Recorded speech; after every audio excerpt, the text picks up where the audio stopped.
ಎಲ್ರಿಗೂ ನಮಸ್ಕಾರ ವೀಕ್ಷಕರೇ, ನಾನು ನಿಮ್ಮ ವಿಜಯ ಘೋಷ ವಾಹಿನಿಯ ಚೇತನ್ ಕುಮಾರ್. 3 ದಶಕಗಳ ಕಾಲ ರಾಜಕೀಯ ಜೀವನದಲ್ಲಿ ಯಾವುದೇ ತರಹದ ಕಪ್ಪು ಚುಕ್ಕೆ ಇಲ್ಲದೆ ಶಾಸಕರಾಗಿ ಸಚಿವರಾಗಿ ಅನೇಕ ಅಭಿವೃದ್ಧಿ ಕೆಲಸಗಳನ್ನ ಶಿರಾ ಕ್ಷೇತ್ರದಲ್ಲಿ ಮಾಡಿರ್ತಕ್ಕಂಥ ಈ ಶಿರಾ ತಾಲೂಕಿನ ಮಣ್ಣಿನ ಮಗ ಹಾಗೂ ಬೂನಳ್ಳಿಯ ದಿವಂಗತ ಶ್ರೀಮಾನ್ ಬಿ ಸತ್ಯನಾರಾಯಣ ಅವರ ಸಮಾಧಿ ಹತ್ರ ಇವತ್ತು ಇಡೀ ಶಿರಾ ಕ್ಷೇತ್ರಕ್ಕೆ ಅವರದ್ದೇ ಆದಂತಹ ಕೊಡುಗೆಯನ್ನು ಕೊಟ್ಟಿರ್ತಕ್ಕಂಥವ್ರು ಬಿ ಸತ್ಯನಾರಾಯಣಪ್ಪ ಅವರು. ಬಿ ಸತ್ಯನಾರಾಯಣಪ್ಪ ಅವರು 1957ರಲ್ಲಿ ಬೂನಳ್ಳಿ ಗ್ರಾಮದಲ್ಲಿ ಜನಿಸ್ತಾರೆ. ಜೊತೆಗೆ ಅವರು ವಿದ್ಯಾಭ್ಯಾಸದ ಜೊತೆಗೆ LLB ಮಾಡ್ತಾರೆ. LLB ಪದವಿ ಜೊತೆಗೆ ಅವರು ರಾಜಕೀಯ ಜೀವನಕ್ಕೆ ಪ್ರಾರಂಭ ಮಾಡ್ತಾರೆ. ಅವರು ರಾಜಕೀಯ ಜೀವನಕ್ಕೆ ಬಂದಾದ ಮೇಲೆ ಅನೇಕ ಅಭಿವೃದ್ಧಿ ಕೆಲಸಗಳನ್ನ ಶಿರಾ ಕ್ಷೇತ್ರದಲ್ಲಿ ಮಾಡಿದ್ದಾರೆ. ಪ್ರತಿಯೊಂದು ಗ್ರಾಮದಲ್ಲಿ ಅವರದ್ದೇ ಆದಂತಹ ಅಭಿವೃದ್ಧಿ ಕೆಲಸಗಳು ಬಿ ಸತ್ಯನಾರಾಯಣಪ್ಪ ಅವರು ಮಾಡಿದ್ದಾರೆ. ಕಾಲೇಜು ಕಟ್ಟುವ ವ್ಯವಸ್ಥೆಯಿಂದ ಹಿಡಿದು ಬಡ ಜನರಿಗೆ ಈ ಶಿರಾ ತಾಲೂಕಿನಲ್ಲಿ ಸಾಗುವಳಿ ಜಮೀನನ್ನ ಕೊಟ್ಟಿರ್ತಕ್ಕಂಥ ಏಕೈಕ ರಾಜಕಾರಣಿ ಶಿರಾ ಕ್ಷೇತ್ರದಲ್ಲಿ ಯಾರಾದ್ರೂ ಇದ್ರೆ ಅದು ಶಾಸಕ ಬಿ ಸತ್ಯನಾರಾಯಣಪ್ಪ ಅವರು. ಅವರು ಕುಮಾರಸ್ವಾಮಿಗೆ ಮಾತನ್ನ ಹೇಳ್ತಾ ಹೋಗ್ತಾರೆ, ನನಗೆ ಮಂತ್ರಿ ಸ್ಥಾನ ಕೊಡದಿದ್ರೂ ಪರವಾಗಿಲ್ಲ, ಮದ್ಲೂರ್ಕರಿಗೆ ನೀರ್ ಕೊಡ್ಬೇಕು ಅಂತಕ್ಕಂಥ ಮಾತನ್ನ ಬಹಳ ನೇರ ದಿಟ್ಟವಾಗಿ ಶಾಸಕ ಬಿ ಸತ್ಯನಾರಾಯಣಪ್ಪ ಅವರು ಹೇಳ್ತಾರೆ. ಶಾಸಕ ಬಿ ಸತ್ಯನಾರಾಯಣಪ್ಪ ಅವರು ಬೆಳೆದೇ ಅಲ್ಲದೆ ಅವರು ಅನೇಕ ಮುಖಂಡರುಗಳನ್ನ ಬೆಳೆಸ್ತಾ ಹೋಗ್ತಾರೆ. ಅನೇಕ ಮುಖಂಡರನ್ನ ಅವರು ಬೆಳೆಸ್ತಾ ಹೋಗ್ತಾರೆ. ಉದಾಹರಣೆ ಹೇಳ್ಬೇಕಂತಂದ್ರೆ ಹಿಂದುಳಿದ ವರ್ಗದ ನಾಯಕ ಅಹಿಂದ ನಾಯಕ ಅಂತ ನಾವು ಶಿರಾ ತಾಲೂಕಲ್ಲಿ ಕರ್ತಕ್ಕಂತ BK ಮಂಜಣ್ಣ ಅವರು, SR ಗೌಡ್ರು, R ಉಗ್ರೇಶ್ ಅವರು ಅನೇಕರನ್ನ ಅವರು ಬೆಳೆಸ್ತಾ ಹೋಗ್ತಾರೆ. ಅಂತಹ ಒಬ್ಬ ದಿಟ್ಟ ರಾಜಕಾರಣಿ, ನೇರ ನುಡಿ ಮನುಷ್ಯ ಅಂದ್ರೆ ಅದು ಬಿ ಸತ್ಯನಾರಾಯಣ ಅವರು. ಬಿ ಸತ್ಯನಾರಾಯಣ ಅವರು ಮಂತ್ರಿ ಆಗಿದ್ದಾಗ APMC ಮಾರ್ಕೆಟ್ ನಲ್ಲಿ ಘಟನೆ ನಡೀತದೆ. ಅವರು ಮಂತ್ರಿ ಆಗಿದ್ದಾಗ ಘರ್ಷಣೆ ಆಗ್ತದೆ ರೈತರುಗಳಿಗೆ. ಗೋಲಿಬಾರ್ ಅಲ್ಲಿ ಅನೇಕ ರೈತರುಗಳು ಅಲ್ಲಿ ಸಾವನ್ನಪ್ಪುತ್ತಾರೆ. ಆ ಸಂದರ್ಭದಲ್ಲಿ ಸತ್ಯನಾರಾಯಣಪ್ಪ ಅವರು ನೋವಿಗೆ ಶರಣಾಗಿ ಮಂತ್ರಿ ಸ್ಥಾನವನ್ನು ಕೂಡ ರಾಜೀನಾಮೆ ಕೊಡ್ತಕ್ಕಂಥ ಪ್ರಸಂಗ ಬರ್ತದೆ.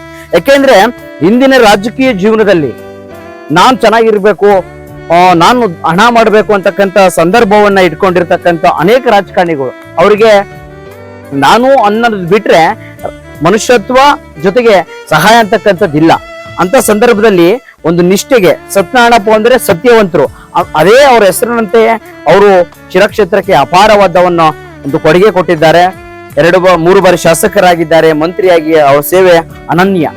ಹಾಗಾಗಿ ಇಂದು ಬಿ ಸತ್ಯನಾರಾಯಣಪ್ಪ ಅವರು ಸತ್ಯನಾರಾಯಣ ಅವರು JDS ನ ಒಬ್ಬ ಕಟ್ಟಾಳು. ಯಾಕೆಂದ್ರೆ ಈ ದೇಶದ ಮಾಜಿ ಪ್ರಧಾನ ಇರತಕ್ಕಂತ ದೇವೇಗೌಡರು ಬಹಳ ನಂಬಿರ್ತಕ್ಕಂಥವ್ರು ಅಂದ್ರೆ ಅದು ಸತ್ಯನಾರಾಯಣಪ್ಪ ಅವ್ರನ್ನ. ಒಬ್ಬ ದತ್ತು ಪುತ್ರನಾಗಿ ಅವ್ರನ್ನ ನಂಬಿರ್ತಾರೆ. ಅವರು ಕೂಡ ಅವರಿಗೆ ನಿಷ್ಠೆಯಾಗಿ ಪ್ರಾಮಾಣಿಕವಾಗಿ ಪಕ್ಷಕ್ಕೆ ಅವರು ದುಡಿದಿರ್ತಾರೆ. ಯಾವುದಂತಹ ಸಂದರ್ಭದಲ್ಲೂ ಕೂಡ ಎಷ್ಟೇ ಬೇರೆ ಅನ್ಯ ಪಕ್ಷಗಳು ಅವರಿಗೆ ಆಸೆಯನ್ನು ಒಡ್ಡಿದ್ರು ಕೂಡ, ಮಂತ್ರಿ ಸ್ಥಾನ ಇಂತಹ ಆಸೆಗಳನ್ನ ತೋರಿಸಿದ್ರು ಕೂಡ ಅವರು ಪಕ್ಷವನ್ನ ಬಿಟ್ಟು ಹೋಗೋದಿಲ್ಲ. ಹಾಗೆ ಅವ್ರ ಪಕ್ಷವನ್ನ ಕಟ್ಟುವುದರ ಜೊತೆಗೆ ಶಿರಾ ಕ್ಷೇತ್ರದಲ್ಲಿ ಮತ್ತೊಬ್ಬರಿಗೆ ಅವಕಾಶವನ್ನ ಕೂಡ ಕೊಟ್ರು. ಅಂದ್ರೆ ಅವ್ರನ್ನ ಬೆಳೆಸೋದ್ರ ಬೇರೆ ಮುಖಂಡರು. ಹಾಗೆ JDS ನ ಶಿರಾ ಕ್ಷೇತ್ರ ಭದ್ರಕೋಟೆ ಅಂದ್ರೆ ತಪ್ಪಾಗ್ಲಾದು. ಅದಕ್ಕೆ ಪ್ರಮುಖ ಕಾರಣ ಅಂದ್ರೆ ಬಿ ಸತ್ಯನಾರಾಯಣ ಕೊಟ್ಟಿರ್ತಕ್ಕಂಥ ಕೊಡುಗೆ. ಪ್ರತಿಯೊಂದು ಗ್ರಾಮಕ್ಕೆ ಅವ್ರದೇ ಆದಂತಹ ಅಭಿವೃದ್ಧಿ ಕೆಲಸಗಳು.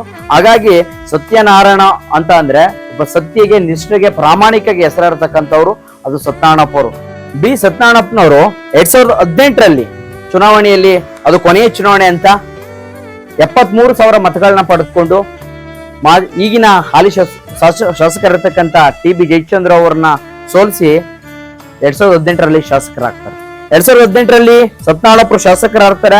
ಆ ಸಂದರ್ಭದಲ್ಲಿ JDS ಮತ್ತೆ ಕಾಂಗ್ರೆಸ್ ಮೈತ್ರಿ ಸರ್ಕಾರ ಮಾಡಿಕೊಂಡು ರಚನೆ ಆಗುತ್ತೆ. ಆಗಿನ ಮುಖ್ಯಮಂತ್ರಿಯಾಗಿ HD ಕುಮಾರಸ್ವಾಮಿ ಅವರು ಮುಖ್ಯಮಂತ್ರಿಗಳಾಗಿರ್ತಾರೆ. ಮುಖ್ಯಮಂತ್ರಿಯಾಗಿ ಡಾಕ್ಟರ್ G ಪರಮೇಶ್ವರ ಆಗಿರ್ತಾರೆ. ಆ ಸಂದರ್ಭದಲ್ಲಿ ಆಪರೇಷನ್ ಕಮಲ ಮಾಡಿ BJPಯ BS ಯಡಿಯೂರಪ್ಪನವರು ಮುಖ್ಯಮಂತ್ರಿ ಆಗ್ತಾರೆ. ಆ ಸಂದರ್ಭದಲ್ಲಿ ಅನೇಕ ಜನಗಳು ಎಷ್ಟೇ ಹಣ ಇದ್ರು, ಒಳ್ಳೆ ಶಾಸಕರಾಗಿ ಸಚಿವರಾಗಿದ್ರು ಕೂಡ ಇನ್ನೂ ನಾನು ಅಧಿಕಾರ ಆಸೆಗೋಸ್ಕರ ರಾತ್ರಿ ಆಪರೇಷನ್ ಕಮಲಕ್ಕೆ ಒಳಗಾಗ್ತಾರೆ ಅನೇಕರು. ಆದ್ರೆ ಎಲ್ಲ ಒಂದ್ ಕಡೆ ಸತ್ಯನಾರಾಯಣಪ್ಪ ಅವ್ರ ಮಾತು ಕೇಳ ಬರ್ತಾ ಇದ್ದಾರೆ. ಶಿರಾ ಕ್ಷೇತ್ರದ ಶಾಸಕರಿರ್ತಕ್ಕಂಥ ಬಿ ಸತ್ಯನಾರಾಯಣಪ್ಪ ಅವರು ಆಪರೇಷನ್ ಕಮಲಕ್ಕೆ ಒಳಗಾಗಿದ್ದಾರೆ. ಅವರು BJPಗೆ ಹೋಗ್ತಾರೆ, ಕೋಟಿಗಟ್ಟಲೆ ದುಡ್ಡು ಇಸ್ಕೊಂಡು ಅಂತಕ್ಕಂಥ ಮಾತು ಇರ್ತದೆ.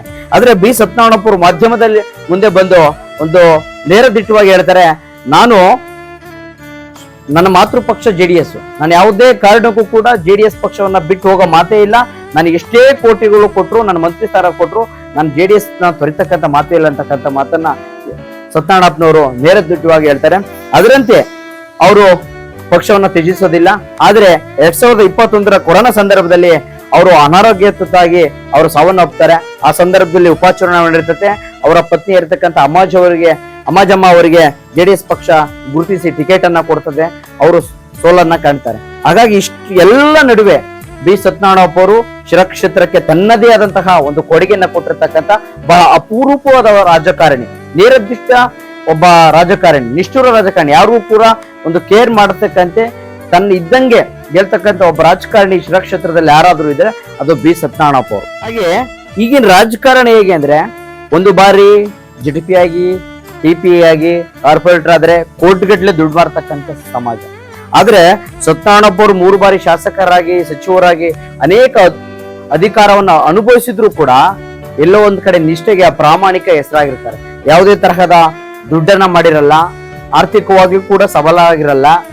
ಅವರು ಪ್ರಾಮಾಣಿಕವಾಗಿ ಕ್ಷೇತ್ರದ ಅಭಿವೃದ್ಧಿಗೆ ಏನು ಬೇಕು, ಜನತೆಗೆ ಕಷ್ಟ ಸುಖಕ್ಕೆ ಏನ್ ಬೇಕು ಅಂತಹ ಸ್ಪಂದಿಸ್ತಕ್ಕಂಥ ರಾಜಕಾರಣಿ.